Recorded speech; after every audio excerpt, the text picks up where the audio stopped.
Welcome back to PicklePatter, everyone. I'm Mark, always aiming to be the polite player, at least when I remember the rules. And I'm Raven, Queen of Court Courtesy. Well, unless you're hogging the kitchen. You got it. So today we are diving deep into these 7 unwritten rules of pickleball etiquette. Ooh, unwritten rules. They're not in any official rule book, Oh. but trust me, these are essential for keeping the game fun, flowing, and friendly. Yeah, I think of these as like the secret handshake of the pickleball world. Ah. Like knowing them can make you a more respected player and even like give you a strategic edge. Oh, interesting. Okay, so let's start unpacking this. Okay. Starting with the kitchen. Right. That mystical 7-foot zone around the net. Yes. Now, I know we've all heard you can't volley from inside it. Right. But, like, what's the real strategy behind this? It's all about creating dynamic play. Okay. Think of the kitchen like a chessboard. It's not just about avoiding faults. Right. It's about strategic positioning. So knowing when to attack, when to hold back, and how to use the non-volley zone to your advantage.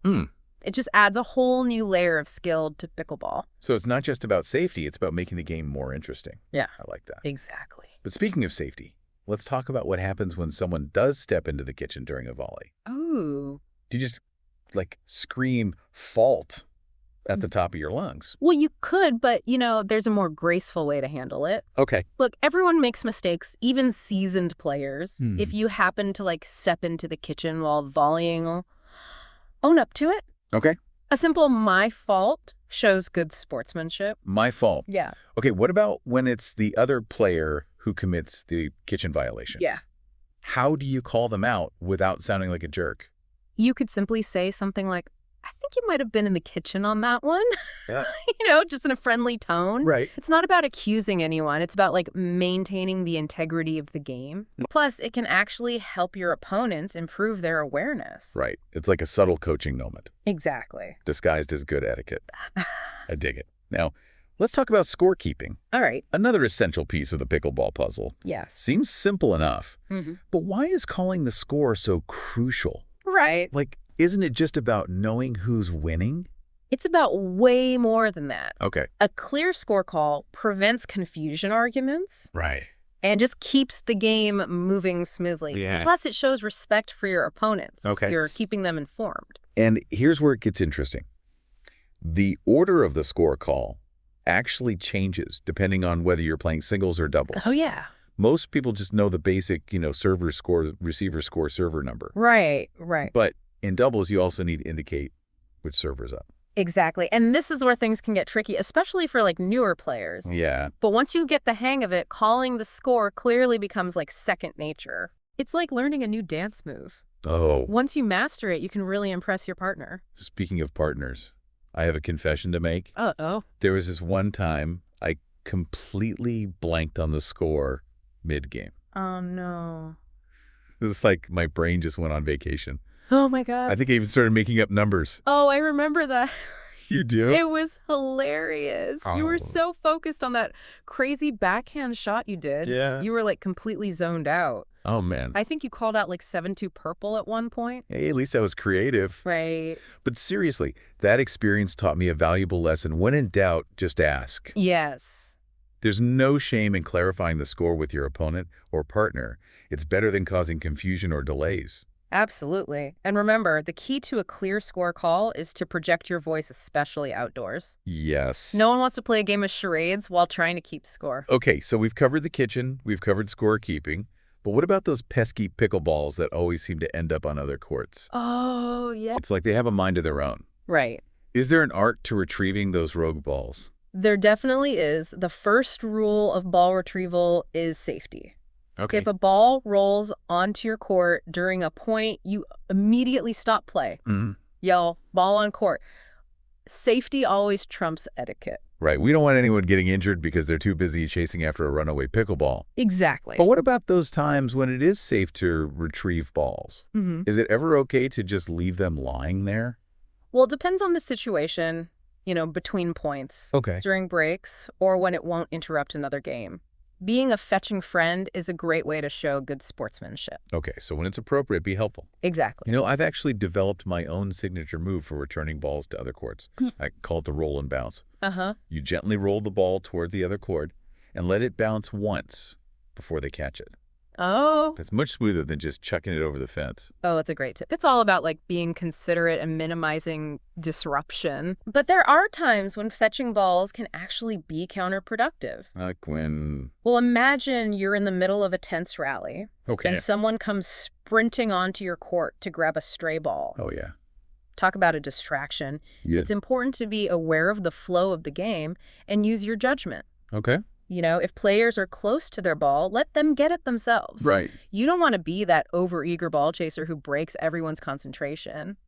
I'm starting to see that ball retrieval is more nuanced than I thought. Yeah. It's not just about being helpful. It's about being strategic Right. and respectful of the game. Exactly. Speaking of respect, how do you politely ask for your ball back when it ends up on another court? Do you just yell, hey, throw me that pickleball? Definitely not a simple ball, please, with a smile. Ball, please. Usually does the trick. Okay. And when someone asks you for their ball, try to return it promptly and courteously. It's those little acts of kindness that make pickleball so much more enjoyable for everyone. So we've tackled the kitchen scorekeeping and ball retrieval. But there's more to pickleball etiquette than just those basics. Right. You bet next we'll be talking about court awareness, which is like having pickleball radar. Ooh, pickleball radar? Yeah, it's all about being mindful of your surroundings, avoiding collisions, and making sure everyone feels comfortable and safe on the court. Stay tuned. Welcome back to PicklePatter. We left off talking about this idea of pickleball radar and court awareness. Yeah, so it's more than just not running into people, right? Right. It's about having that sixth sense of where everyone is on the court. Yes. Anticipating their movements and just being respectful of their space. Exactly. It's like a dance. But instead of music, you're moving to the rhythm of the game. Okay. You need to be aware of your partner's position, your opponent's movements, and even those stray balls rolling around. Yeah. You know, I have a bad habit of backing up when I'm getting ready to serve. And I've nearly bumped into my partner more times than I can count. I swear one of these days we're going to end up in a tangled heap on the court. I think we all have been there. Yeah. It's easy to get like so focused on your own shot Right. that you forget about the people around you. Yeah. That's why it's so important to develop those good habits of looking around, checking your surroundings, and being mindful of your movements. So besides not backing into my partner, what are some other key elements of good court awareness? Well, for starters, let's talk about crossing courts. Okay. You never want to just waltz across another court while a game is in progress. Right. It's like walking through someone's living room while they're trying to watch their favorite show. Right, that would definitely be rude. So what's the proper etiquette for crossing courts? It's simple, really. Just wait for a break and play. Make eye contact with the players and say, may I? May I? It's a small gesture, but it shows respect and prevents any, like, unnecessary interruptions. Speaking of interruptions, what about those times when you have to retrieve a ball that's rolled onto another court? Do the same rules apply? Absolutely. Always wait for a break in play before venturing onto another court. Right. And be sure to apologize if you accidentally disrupt their game. Yeah. It's all about being mindful and considerate of the other players. Okay, I'm starting to feel like I need to invest in some kind of high-tech pickleball radar system to keep track of everything. You know, it's not that complicated. Yeah. Just remember those basic principles of awareness, communication, Right. and respect. And you'll be well on your way to becoming a court-savvy player. All right, next up, let's talk about one of my favorite topics, sportsmanship. Ooh. It's more than just winning or losing. It's about how you conduct yourself on and off the court. Absolutely. Good sportsmanship is the foundation of a positive and enjoyable pickleball experience. It's about treating everyone with respect, win or lose, Right. and fostering a sense of community. So what are some of the hallmarks of a true pickleball sports person? Well, it starts with the simple things like shaking hands or giving a paddle tap at the end of the game. Yeah. It's a gesture of respect and a way to acknowledge a good match, regardless of the outcome. And, you know, in our post-pandemic world, a fist bump or a wave works too, if you're not comfortable with the close contact. It's about adapting to the situation, but still maintaining that spirit of sportsmanship. Exactly. But what about those moments when emotions run high, like when there's a disputed call? Ooh. How do you handle those gracefully without letting your competitive spirit get the best of you? First of all, remember to breathe. Oh. It's easy to get caught up in the heat of the moment. Yeah. But taking a moment to collect yourself can make all the difference. Right. Then calmly explain your perspective to your opponent Mm-hmm. and listen to their side of the story. So communication is key. Right. But what if you still can't agree on the call? Do you just have to, like, throw your paddle in the air and storm off the court? Definitely not. Remember, it's just a game. If you can't come to a consensus, you can always offer to replay the point. Okay. Or if you're really stuck, you can appeal to like a nearby referee or experienced player for a neutral opinion. It's about finding a solution that everyone feels good about, Exactly. rather than letting a disagreement ruin the fun. Right. You know, one of the things I love about pickleball is the social aspect. It's such a great way to meet new people and build friendships. Absolutely. And good sportsmanship extends beyond just the game itself. Sure. It's also about being a welcoming and supportive member of the pickleball community. That means encouraging your partner, offering tips to beginners, Right. and generally creating a positive and inclusive environment for everyone. You know, I used to get so focused on winning that I would forget to just, like, relax and enjoy the game. Oh, yeah. But then I had this hilarious experience that completely changed my perspective. Oh, what happened? I was playing a tournament, Okay. and I was so determined to win that I was practically growling at my opponents. Oh, no, that doesn't sound like you at all. I know. Come on. But I was so in my head that I wasn't even having fun anymore. Oh. And then in the middle of a particularly intense rally, I slipped and fell flat on my face. Oh, my gosh. It was like something out of a slapstick comedy routine. Oh, I bet that was painful, but also kind of funny looking back on it. It was. And you know what? The best part was that my opponents, Yeah. who I had been practically glaring at moments before, Yeah. rushed over to make sure I was okay. Oh, They helped me up, brushed me off. that's so nice. And we all had a good laugh about it. Oh. It was a total turning point for me. Yeah. I realized that winning wasn't everything. Right. It was about connecting with people, sharing a laugh, and enjoying the game. That's a beautiful story. Yeah. It just goes to show that sometimes the best lessons come from the most unexpected places. And it's a great reminder that at the end of the day, pickleball is about so much more than just the score. Right. It's about community camaraderie and having fun. Well said. And speaking of things that can sometimes dampen the fun, Uh-oh. let's talk about noise control on the court. All right. While we encourage cheering and celebrating good plays, Yes. there's a fine line between enthusiastic support and excessive noise that can disrupt the game for everyone. Right. Pickleball is a social sport, but it's not a rock concert. Yeah. We need to be mindful of the volume and type of noise we're making on the court, Right. especially when other games are in progress. So what are some good guidelines for keeping the noise level in check? Well, it's perfectly acceptable to cheer for good shots and celebrate winning points, Yeah. but try to keep it brief and respectful. Okay. A quick woohoo or a clap is great, Yeah. but no need to turn it into a full-blown victory dance. What about those times when you're playing next to a group that's being a bit too loud? How do you handle that situation without causing a scene? A little friendly communication can go a long way. Okay. Wait for a break Yeah. and play. Approach them with a smile and politely explain that their noise level is affecting your game. Okay. Most people are understanding and willing to adjust their behavior once they're aware of the issue. You know, I've actually found that humor can be a great way to diffuse a potentially tense situation. Oh, yeah. There was this one time I was playing next to a group Okay. that was being particularly boisterous. Okay.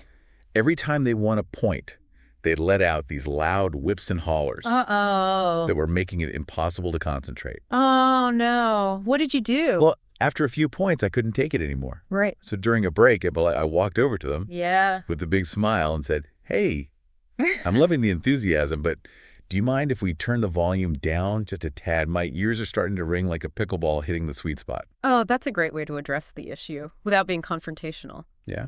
Did they take it well? And they did. They actually laughed and apologized for being so loud. Oh, good. We all agreed to be more mindful of the noise level, and the rest of the games went smoothly. Oh. It turned out to be a really positive interaction. That's a great example of how a little humor and good communication can go a long way in resolving pickleball etiquette dilemmas. And speaking of distractions, let's talk about the ultimate court no-no. Oh, boy. Cell phones. The dreaded cell phone. It's like the kryptonite of pickleball etiquette. Right. Seriously, folks, silence your phones before you step onto the court. Hmm. It's just Common courtesy. You know, I've been in games where someone's phone starts blaring a ringtone Oh, yeah. in the middle of a rally, and it's like a record scratch. Yes. Everyone stops stares, and the whole flow of the game is disrupted. It's not only disruptive, but it also shows a lack of respect Right. for the other players and the game itself. It's like saying, hey, my phone call is more important than your enjoyment of this game. Exactly. And if you absolutely must keep your phone on for like an important call, at least put it on vibrate and step away from the court to answer it. Yeah. Don't make everyone else wait while you chat on the phone. Here's a fun idea. I heard about some pickleball groups have a phone jar. Ooh. Where anyone whose phone goes off during a game has to put $1 in. I love that. It's a win-win. It keeps the court distraction-free and supports a good cause. Right. Speaking of keeping things moving smoothly on the court, our final etiquette tip for today is all about time management. Ooh, time management. Yeah, every minute on the court is precious. Yes. So let's make the most of them. Absolutely. It's all about efficiency and respect for everyone's time. Let's start with warm-ups. Okay. I've seen some players treat the warm-up like it's the championship match. Right. Spending 20 minutes peppering the ball and practicing every shot in their arsenal. There's no need to go overboard. Yeah. Aim for 5 to 10 minutes, max. Okay. Focusing on a few serves, volleys, ground strokes, and maybe a couple of lobs. Yeah. The goal is to get your muscles warmed up and your eye on the ball. Right. Not to tire yourself out before the game even starts. And when it's time to switch sides, yeah. Be swift. Yes. Don't meander across the court like you're strolling through a park. Right. A quick jog, maybe a sip of water while you're moving. Yeah. And get ready to play. It's amazing how much time can be wasted on those side switches. Right. If everyone's taking their sweet time. And lastly, let's talk about breaks. All right. They're important for staying hydrated and catching your breath. Yeah. But timing is everything. The best time to take a break is between games. Okay. Or during those natural pauses when balls are being retrieved. Right. But if you absolutely need a break during a game, be sure to apologize to the other players. Right. And keep it as brief as possible. Yeah, no one wants to stand around waiting for someone to finish their snack or have a lengthy conversation. Exactly. Remember, the average pickleball game is relatively short, so let's make the most of every minute on the court. And that brings us to the end of part 2 of our Pickleball Etiquette Deep Dive. In part 3, we'll be sharing some of our own hilarious etiquette mishaps. Ooh. So stay tuned. Welcome back to PicklePatter. We've covered a lot of ground on pickleball etiquette. We have. From respecting the kitchen to managing our time wisely. But let's face it, even the most seasoned players have those moments where we, well, don't exactly follow the rules perfectly. We've all been there. It's part of the learning process. Yeah. And sometimes those etiquette blunders make for the best stories. Okay, confession time. I once had a paddle throwing incident. Not intentionally, of course. Okay. I was in the middle of a heated rally, adrenaline pumping, and I lunged for a shot with maybe a little too much gusto. Oh, no. I've seen those videos online. Did it go flying into the next court? Worse, it slipped right out of my sweaty hand. Oh, my God. I landed smack dab in the middle of the opposing team's side right as the guy was about to serve. Oh, no. Talk about a momentum kill. I can only imagine the look on his face. What did you do? I wanted to melt into the court and disappear. Oh, no. But I apologized profusely, of course. Yeah. Luckily, everyone was super cool about it. Oh, good. We all had a good laugh. And I managed to retrieve my rogue paddle. Oh, okay. Let's just say I've been extra diligent about using grip tape ever since. Good idea. That reminds me of a time when I completely forgot my own advice about noise control. Really? I was playing in a tournament, feeling the pressure, and every time I won a point, I'd let out this little victory squeal. A squeal? Real? That's not exactly the image of Queen of Court courtesy I had in my head. I know. Come on. But I was so caught up in the moment that I didn't realize how loud I was being until the player on the next court very politely asked me to tone it down. Oh, my goodness. Talk about embarrassing. I bet your cheeks were as red as a pickleball. They were. It just goes to show that we all have our moments. Yeah. The important thing is that we learn from them and try to do better next time. Exactly. Sharing these stories, even the embarrassing ones, is a great way to remind ourselves that everyone makes mistakes. And it's all part of the pickleball journey. Well, folks, that wraps up our deep dive into the world of pickleball etiquette. It does. We hope you've learned some valuable tips, had a few laughs. Yes. And maybe even recognized yourselves in some of our stories. Right. Remember, it's not about being perfect. No. It's about being respectful, considerate, Yeah, and having fun. exactly. Because at the end of the day, pickleball is about so much more than just winning or losing. Right. It's about connecting with people, building community, and enjoying the game we all love. So get out there, play with good sportsmanship, and spread the pickleball joy. We'll see you next time on PicklePatter.